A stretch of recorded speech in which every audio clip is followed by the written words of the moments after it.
L'histoire à laquelle vous allez assister est l'histoire de deux frères. Due fratelli, comme on dit en Corse. Deux frères, deux débiles de frères, unis par une seule et même passion et dynamique.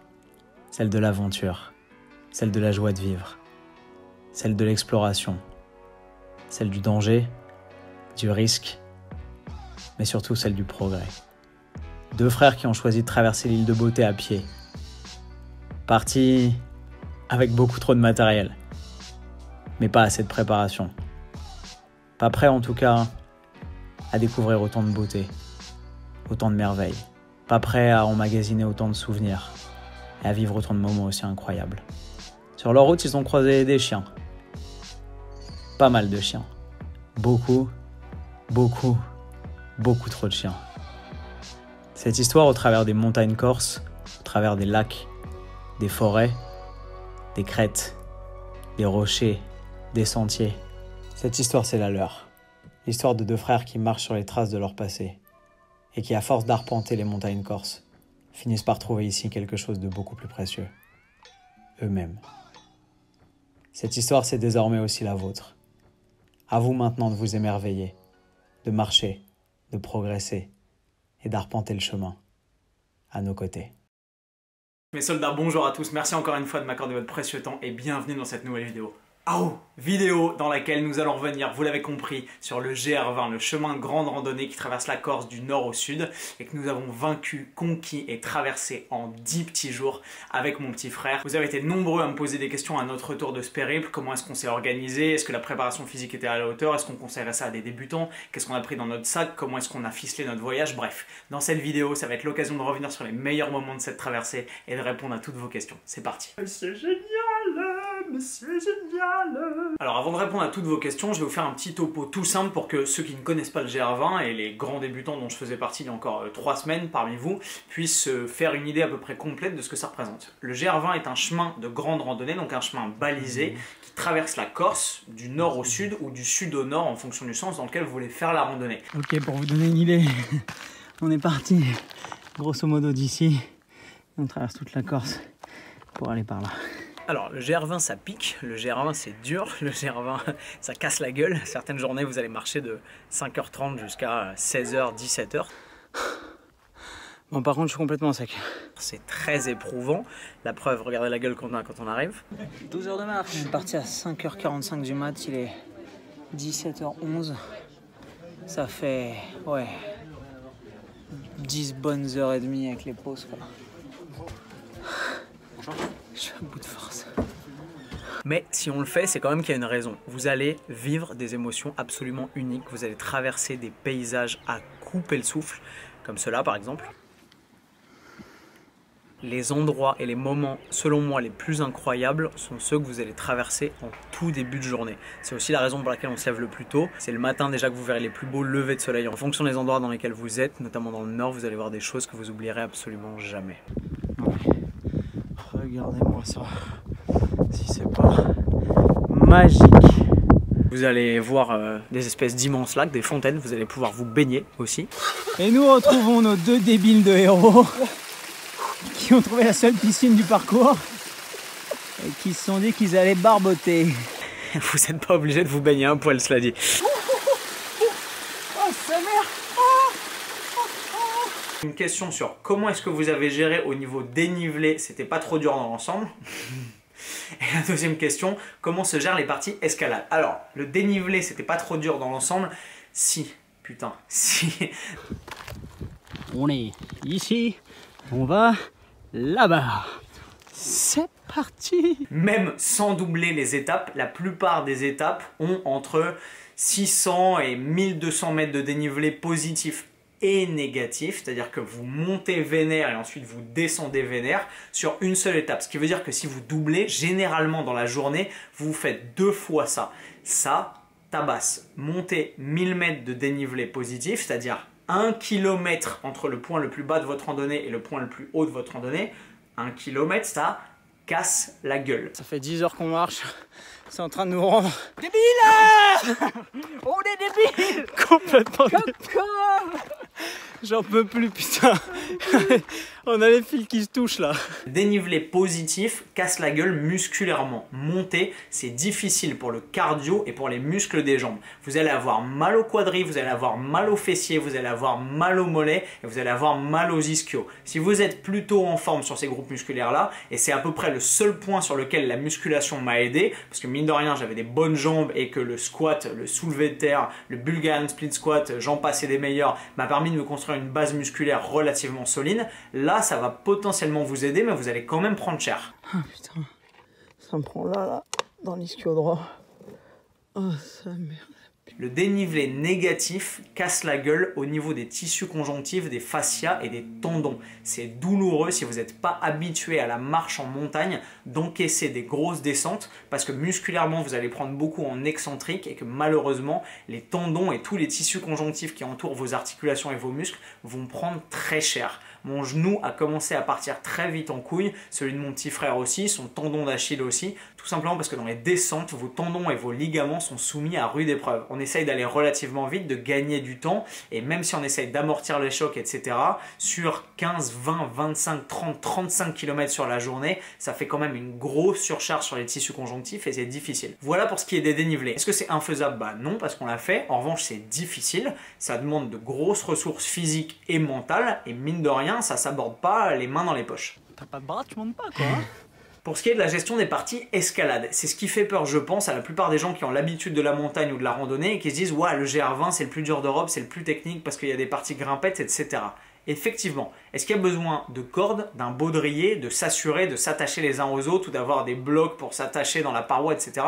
Absolument pas. Quand ils disent partie technique ou partie escalade, c'est tout simplement que vous allez passer de parties où vous êtes en train de marcher, vous avez simplement besoin de vos jambes, à des parties où vous allez être en train de grimper des trucs et il va vous falloir vous servir de vos mains. Voilà, premier passage, un peu difficile.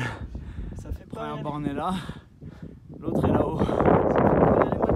Allez mon gros, on part. Il y a beaucoup d'endroits sur pas mal d'étapes, notamment dans le nord, dans lesquels vous avez besoin des mains pour pouvoir franchir. Vous accrocher à des pans rocheux, mettre les doigts dans des failles, pouvoir grimper en quadrupédie, vous assurer avec les mains pendant que vous progressez avec les jambes, etc. Vous voyez, c'est quand même un minimum escarpé et sans être technique. Avec un sac de 15 kg, on a vite fait de perdre l'équilibre et de tomber. C'est pas forcément à la portée du premier labrador venu.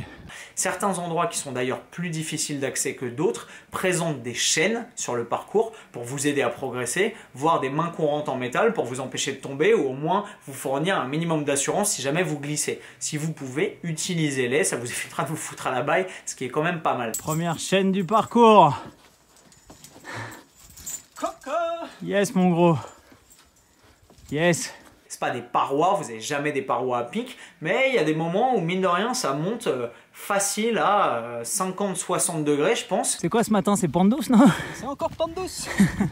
C'est encore pente douce. C'est la fin des putains des 1200 mètres de dénivelé positif. Regardez-moi ça, il monte comme un cabri là. Et sur lesquels il faut clairement pas se casser la gueule, assurer ses prises, être un peu sûr de soi, faire les choses de façon coordonnée et surtout suivre les bornes. Un petit point sur les blessures. Et les dommages, blessures matérielles déjà, au refuge d'Ucciol, j'ai eu la chance d'échapper mon téléphone portable et du coup d'éclater mon écran, voilà, alors c'est la petite partie en verre qui est dessus donc je vais le changer et j'espère qu'en dessous ça devrait être comme neuf, mais j'ai réussi à faire ça. J'ai surtout réussi à éclater mon drone dans une falaise. Oh putain. Ta gueule! En voulant activer le mode tracking, c'est-à-dire me faire suivre par le drone. Et ce que je ne savais pas, c'est que l'activation du mode tracking désactive par défaut la détection des obstacles et la correction du vent. Ce qui fait qu'au moment où j'ai enclenché le mode tracking, et ben, le drone s'est mis à ne plus corriger le vent et s'est dirigé directement vers la falaise qui était juste à côté et s'est craché de façon lamentable.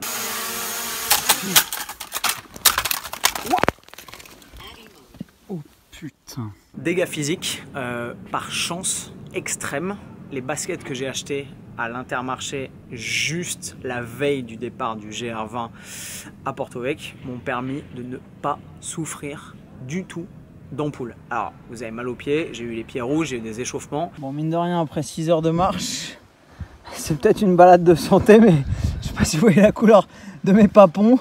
Ils sont violets. Là, ça fait une semaine que je suis rentré, je sens toujours pas la pointe de mon gros orteil droit. J'ai toujours pas récupéré la sensibilité, mais pas de saignement, pas d'ampoule, pas de crevasse. Alors même que la plupart des gens sur le GR20 passaient leur soirée à s'enrouler les pieds dans du compi d'ampoule avec du strap, en mettant des bouts de chaussettes, des bouts de saucisson, des bouts de peau de porc, et j'en passais les meilleurs parce que les gens morflaient. Une question sur l'équipement. Le choix de l'équipement était excessivement personnel. J'avais deux options. Ou aller chez Decathlon, au vieux campeur, etc. et me mettre 800 € de pantalons de randonnée, chaussures adaptées, Gore-Tex, lamellé collé, j'en passais des meilleurs. Ou alors faire le choix du courage et voir vraiment ce que la promesse Gymshark vaut face à l'adversité et face aux conditions hostiles du GR20. Le petit couvent va être pas mal, je pense. Le couvre-biceps. Et le choix était excellent parce que mine de rien, avec des équipements qui n'étaient pas des équipements de montagne, j'avais pas de Gore-Tex, j'avais pas particulièrement de trucs étanches, j'avais pas de Lycra sous peau de 35 grammes qui sèche en 14 minutes comme ce que tout le monde avait. Les soldats, on est en train de se faire tout proprement rincer au bout de 2 heures de pluie battante. Mais nous, ça va, le moral est pas mauvais. Ça a parfaitement fait le taf et je m'en félicite, c'était très cool. Et en plus on a eu pas mal de styles mine de rien. Ça nous évite de nous trimballer avec des trucs avec des visières orange fluo et vert fluo comme la moitié du monde qu'on a croisé là-dessus. Donc c'est plutôt chouette. Une question super intéressante de Laura. Quel a été votre meilleur souvenir à ton frère et à toi? Grandiose. Notre meilleur souvenir, paradoxalement, je crois, pour moi en tout cas, que ce sont les 3 heures avant d'arriver au refuge d'Ucciol. Tout simplement parce que cette partie du parcours nous a réservé une surprise de taille. On était déjà un peu dans le dur, on marchait depuis peut-être 4-5 heures. On croise un couple, une nana, un mec qu'on appellera Jean-Michel, un peu maigre avec des lunettes, etc. Et le gars, hyper sympa, hyper avenant, hyper agréable, nous dit « Oh les gars, là vous avez marché 4 heures, vous en êtes déjà là, franchement vous êtes des caïds, vous avez un bon rythme. Là, ce qui vous reste, vous allez faire les doigts dans le nez. Il vous reste grosso modo, avant d'arriver au refuge d'Ucciol, 1h30 de marche et franchement, c'est de la pente douce. » Légolas, que voient tes yeux d'elfe? Je vois une pente douce. Nous appellerons donc pour le bien de la narration ce personnage Jean-Michel Pente douce. Clairement, il y a 1 heure, il y a un mec qui nous a dit que pour aller au refuge, ça montait en pente douce.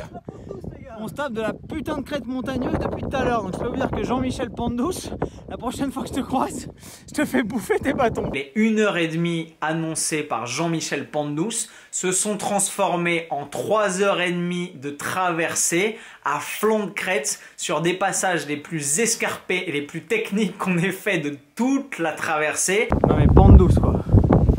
Voilà, Jean-Michel Pente douce. On dirait une dorsale de dragon. Sous une météo affreuse battue par des vents apocalyptiques. Pas de la pente douce que je vois là. Pente douce. Pente douce. On descend en pente douce. Fils de pute. Non mais, elle est où l'autre balise? Ah ouais, elle est en bas. D'accord. Elle est là, ok. Pente douce, on va pas trop vite. Et avec aucune certitude qu'on était ni sur le bon chemin, ni sur le point d'arriver bientôt, parce que le mec nous avait quand même dit qu'on arrivait dans 1h30, et qu'au bout de 2h30 de marche, au milieu d'un truc qui ressemble au Mordor. Bienvenue dans le Mordor. Bienvenue chez les cons. On va remettre l'anneau de Sauron là-haut là. Jean-Michel, si tu vois cette vidéo, va bien te faire enculer. Un excellent moment et un excellent souvenir de ce GR20, ça a été le lendemain matin de notre arrêt au refuge de Tijet dans l'ascension du Monte Cinto. On arrive sur un truc extrêmement peu banal. J'avance et je crois tomber sur un cadavre, quelqu'un de mort. Je vois un corps allongé sous 2 couvertures de survie, ça bouge plus, et des gens assis à côté qui se tiennent la tête dans les mains complètement prostrés. Je me dis waouh, il y a un mort. En fait, l'accompagnatrice qui était là me dit que bah non, la fille qui est sous les couvertures de survie est pas morte, mais elle a été prise de grosses crises de crampes à l'estomac et du coup elle s'est allongée par terre et impossible de progresser. Du coup, l'accompagnatrice qui était là ce jour-là a fait ce qu'il fallait, elle est montée sur la crête, elle a appelé les secours. Et au moment où l'hélico est arrivé, on a vécu un véritable scénario de Baywatch.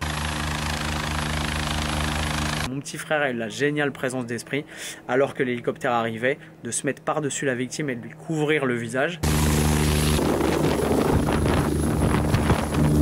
Quand vous voyez un hélicoptère se poser à Paris ou n'importe où, quand c'est goudronné, il y a du vent, c'est cool, vous tenez votre chapeau et vos lunettes et c'est terminé. Là, dans un pierrier avec des graviers, des pierres, de la terre, de la poussière absolument partout. Au moment où l'hélicoptère arrive, ça projette des daubes à 12 mètres de tous les côtés.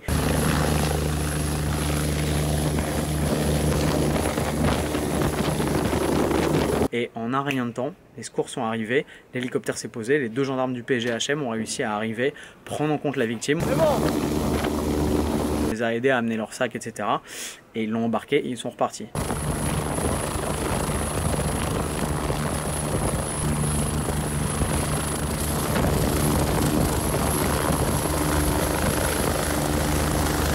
Humainement, c'était un super moment. Ça nous a permis de nous rendre compte que, mine de rien, vous n'êtes jamais à l'abri de rien, quel que soit votre niveau physique, quel que soit votre aguerrissement ou votre niveau de rusticité. Et surtout, ça nous a permis de nous rendre compte qu'il y avait des gens qui donnaient potentiellement leur vie et dont le métier au quotidien, c'était d'aller en montagne, dans des endroits hostiles et dans des zones compliquées d'accès, à la rescousse de gens qui étaient en détresse. Messieurs les gendarmes du PGHM, d'ailleurs, si certains d'entre vous voient cette vidéo, je tire mon chapeau. Et l'un des plus beaux souvenirs de cette traversée avec mon petit frère, c'est mine de rien ce qui a contribué à en faire un périple absolument inoubliable.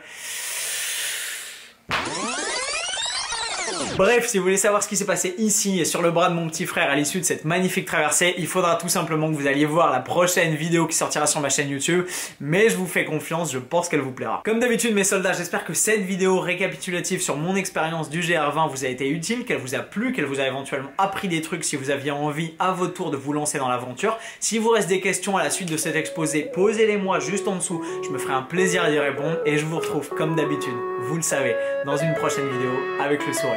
Plus fort et plus fit. Bam!